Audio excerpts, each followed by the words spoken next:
Welcome to another week of the ReCharge. I'm Ruben Gonzalez, and that is Matthew Stanley, and we're back to talk some Chargers, get you ready for the upcoming game against the Oakland Raiders. But before we get started, let's talk about last week. It was a game against the San Francisco 49ers, and Matthew, I left that game kind of bummed. I don't know why.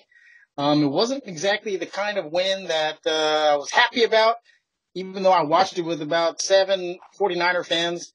Big party they had. But it was kind of like a letdown. Maybe I expected too much, or what was it? I guess you got to kind of think to yourself, a win's a win, right? Yeah, a win is a win, especially when the Broncos wound up losing as well. So now they're tied at 2-2. And so they're kind of tied for second place in the division. Broncos have a division win, so they have a leg up right now. But, it wasn't the cleanest win. It was, they made some mistakes. Obviously, Caleb Sturgis, missed another kick, a couple kicks actually. And once again, to me, the coaching wasn't the best. I mean, the 49ers do not have a good secondary. And I didn't think that they attacked passing the ball as well as they could have. It wasn't a clean game, but they came out of it relatively unscathed. Only really Travis Benjamin came out, and, who cares at this point, about Travis. And, they get to keep rolling through these weaker opponents. Yeah. We keep talking, it seems week to week. And it's starting to echo more in our circles. We're always getting out-coached. Is it that hard to find a good coach? We've been through a few of these already, and it seems like every era we're getting out-coached. How can we fix this? I know we can't fix it, but I mean, how can it get fixed? Because tiring. I'm not sure how you fix it actually, because I'm not sure how their interview process works, obviously. They've got big names that they keep bringing in, although Anthony Lynn wasn't really a big name, but, they're coordinators. They've got Gus Bradley, Ken Whisenhunt. Those are big names. It almost seems like that there's not great accountability in the front office and the coaching staff. I mean, the fact that George Stewart still has a job as their special teams coordinator right now is insane to me. He has completely failed at his job so far this year. And to me, there's just a lack of the coaching staff being able to make adjustments to what's happening on the field. I mean, even going back to the Rams game, both of their starting corners, Aqib Talib and Marcus Peters, were both out of the game. And the next two plays were running plays. They didn't go right back and attack that. So there's little things like that you see other coaching staffs make. Like on the flip side, during the Rams game again, that's a great coaching staff with Sean McVay and his guys. And when Joe Barksdale was already out, and when Russell Okung also went out, and they moved Sam Tevi to the left side, and they had to bring Trent Scott into right tackle, immediately they saw a weakness. They threw Ndamukong Suh out there at the end on Trent Scott, and literally the first play was a sack. So, you see these other coaching staffs make those adjustments on the fly like that, and you don't really see the Chargers coaching staff making those adjustments and taking advantage of those things. So it's things like that, and choices of when to punt and when to go for it on fourth down and when to kick a field goal and when not to kick it. All of these things kind of add up, and to me, Anthony Lynn is just kind of coaching scared and not really making that many adjustments, and it's making it hard to win for the Chargers. You talked about Coach Stewart there. He's one of the coaches. He's actually the head assistant coach, something like that, as well as special teams. But special teams played a big role of this week in all the headlines, because you talked about Caleb Sturgis missing not only a field goal, but an extra point in the game against San Francisco. But he got to keep his job. The person who lost his job was Drew Kaser, the punter. I guess the reasoning they put out there for the media was because he's the holder, and there's been some it just wasn't comfortable for Caleb Sturgis. So now they brought in a new punter. What did you make of all that? Did they do the right thing? Did they save face? Could it actually be the truth of the matter here? At this point, their logic makes a lot of sense. They've gone through a bevy of kickers at this point, and kind of the one common denominator has been Drew Kaser being the holder. And so they kind of did what they did with Melvin Gordon and when they drafted Derek Watt, bringing in his lead blocker from college. They went out and they grabbed Philly's old punter, who was also the holder in Philly for Caleb Sturgis. So there's going to be a lot of familiarity there. They kind of, without having to practice much, already have their timing set up. It won't take them long to get familiar with each other again. And I'm sure Garrett Sisti had a pretty good explanation on his podcast yesterday. But basically what we've heard through the grapevine is that not only has there been problems with Drew Kaser's holding, and not just Caleb Sturgis. Apparently there has been a few kickers now that have complained about the timing and just the motion of how that hold happens. So it's been a common, not only has he been, the holder, but a few kickers have now complained about it. But also, Drew Kaser has really regressed this season as far as his punting. It hasn't been great this year. That he's been asked to make a lot of short punts, but when he's asked to make those longer punts, he hasn't been making them. They haven't been going very far. And then, of course, there was that blocked punt for a touchdown that really was, but it falls on him and George Stewart because, backed up at the back of your own end zone like that, you have to just take one step and kick it out. And he still tried to take his full, usual lead up to the kick. So, I mean, I don't fault them a lot for it. Drew Kaser obviously wasn't performing at the task, and they've got a lot invested in Caleb Sturgis relatively. And so if this change works out, they look like geniuses. If it doesn't work out, it's an even bigger egg on their face of, well, Caleb Sturgis is still missing field goals, and you fired the wrong guy. Good job. Hey, one thing that we did see against the 49ers, which was special teams, was Desmond King returned some nice punts there. And looks like if they give him the job, it looks like it's going to be one of strength, because a lot of times we all see Travis Benjamin get those balls, and we never knew if he's going to go forward, he's going to go backwards, or fumble the ball. And everybody else they put in there, J.J. Jones, we don't really feel as reliable. But somehow with Desmond King back there, it felt safe, right? Yeah, he was making a lot of good decisions. You can see he's just a natural returner. He catches the ball well, and when he has the ball in his hands, he trusts his blockers and is able to find good lanes to run through. So that was really encouraging to see. I'd like to see it a couple more weeks in a row, but I think they've finally answered. Hopefully, they finally answered that question of who's going to be the returner. Makes me wonder what took them so long. Okay, so let's get away with the 49er game. That's in the past. Now we got the Raiders. But this is the team that I hate the fucking most, man. I hate them. This is the must-win game of all time. It's them. I hate the Jets as well. But the Raiders, I live over here by Fresno, and it's either Raiders or 49ers, and most of it is Raider fans. So I'm sure you get it a lot over there when the Broncos go and play them. I hate them. Yeah, I'm really not a fan of the Raiders, and like you said, it has a lot to do with a lot of their fans. Some, obviously, every team has bad apples, but I just seem to find them more often than not. I mean, a couple of years ago, even when I was deployed to Afghanistan, my wife was driving my truck that had a big Charger sticker on the back here in Denver, and it wasn't a Broncos fan that started crap. She was filling up my truck at the gas station, and a Raiders fan literally tried to fight my wife just because there was a Charger sticker on the car. And she's a Broncos fan, so they're just not great. And you see that reflected in the Chargers policy of they've got a special alcohol policy for Raiders games where they will only let you buy one drink at a time, and they cut everybody off at halftime. So, I mean, obviously, the Raiders fans just have a track record of getting way too rowdy, and it's just not a fun experience going to a Raider game. This is what you'll find interesting. So, I've gone to the Black Hole in my Vincent Jackson jersey, and yeah, they gave me a lot of stuff, but it wasn't nearly as bad as when went to San Diego and the Raiders came to town, and I would wear my Charger stuff, those were worse games to go to. It's weird. I never understood it. Doesn't mean I'm ever going to go back to the black hole. I did it once, and that's it. But yeah, there's my. I hate the Raiders, man. Luckily, this is a game that we think the Chargers should win, right? And one thing coming into this game, there's a lot of injuries on both sides of the, both teams have some injuries, and so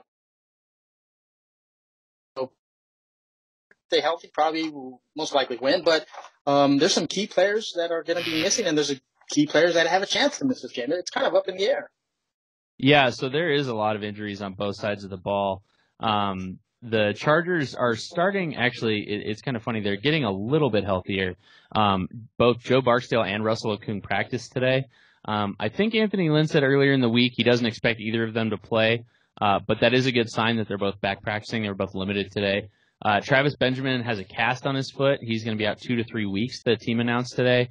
Good riddance. At this point, if I was the team, I would IR him and just, say good riddance, but they seem to like him for some reason. Joey Bosa obviously still out till at least week 8. Kaiser White had a procedure on his knee earlier in the week to help that thing heal. He's still not practicing, but Anthony Lynn said he expects him back sooner rather than later, so maybe he only winds up missing this week and then he comes back next week. And actually, that is the end of the Chargers injury report, which is nice. Maybe perhaps throw in Forrest Lamp, even though he's not on the injury report. He seems to be mentally not there, but yeah.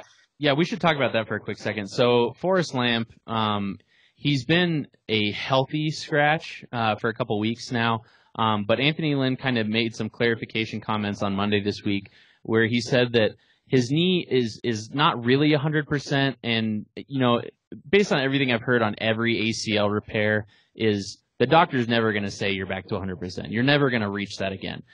Some people wind up saying that their knee feels stronger than it did before, but they're never going to come back and say a surgically repaired knee is back to 100%. So it was kind of a weird comment to explain why he's not back in. But he said they said he's improving. And I think it's, only a matter of time. I would love to see him get into this game because I don't think Trenton Scott's the answer at right tackle. And even so, what was funny is Anthony Lynn was still sticking to his, I only want to make one move and just put Trent Scott there rather than kicking out Schofield and bringing Lamp into guard. But then Ken Wisenhunt said this week that that's one of the things that they are considering. So if Trent Scott struggles this week, we could very quickly see that turn into Forrest Lamp getting in the game and Schofield kicking out to right guard. Yeah. So rolling into the Raiders, they are super banged up. Amari Cooper limited yesterday and today with a foot injury. Their starting center, Rodney Hudson, has an ankle injury. He was limited yesterday and today. Rookie Maurice Hurst at defensive tackle has a shoulder injury. He was limited yesterday and today. Bruce Irvin, who is their best and really their only pass rusher now that they got rid of Khalil Mack, he was added to the injury report today and was only limited. So that'll be really interesting to see what happens with him tomorrow. It's listed as a knee injury, but if he's limited or can't go, that'll be a huge boost for the Chargers because they're starting 2 backup tackles this week, and they can use all the help they can get. So still rolling on here. Gabe Jackson at guard has a pec injury. He was limited yesterday and today. Carl Joseph at safety hasn't practiced this week. He's probably out. Marshawn Lynch didn't practice on Monday and was limited today with a shoulder injury. Their starting left tackle, rookie Colton Miller, he has a knee injury, and he was limited yesterday and today. And then their swing guard tackle, Kelechi Osemele, he was out both yesterday and today with a knee injury. So they are just super banged up. And it's a lot of starters. I mean, Osemele's a starter, Miller's a starter, Lynch is a starter, Gabe Jackson is a starter, Bruce Irvin's a starter, Maurice Hurst, I think he's been starting recently. Yeah, well, he's playing like a rookie of the year candidate. Yep. So. Yep. Rodney. Put them all. You know what? I don't care one bit about if they're going to play or not. I hope they all don't play.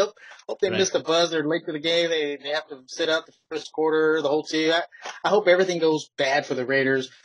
But one good thing that happened to the Raiders, as we segue to the next one, sorry to cut you off there, Matthew, but the Raiders brought in John Gruden, and so that's been like the luckiest thing that could happen as a Charger fan to the Raiders because he seems to have decimated it.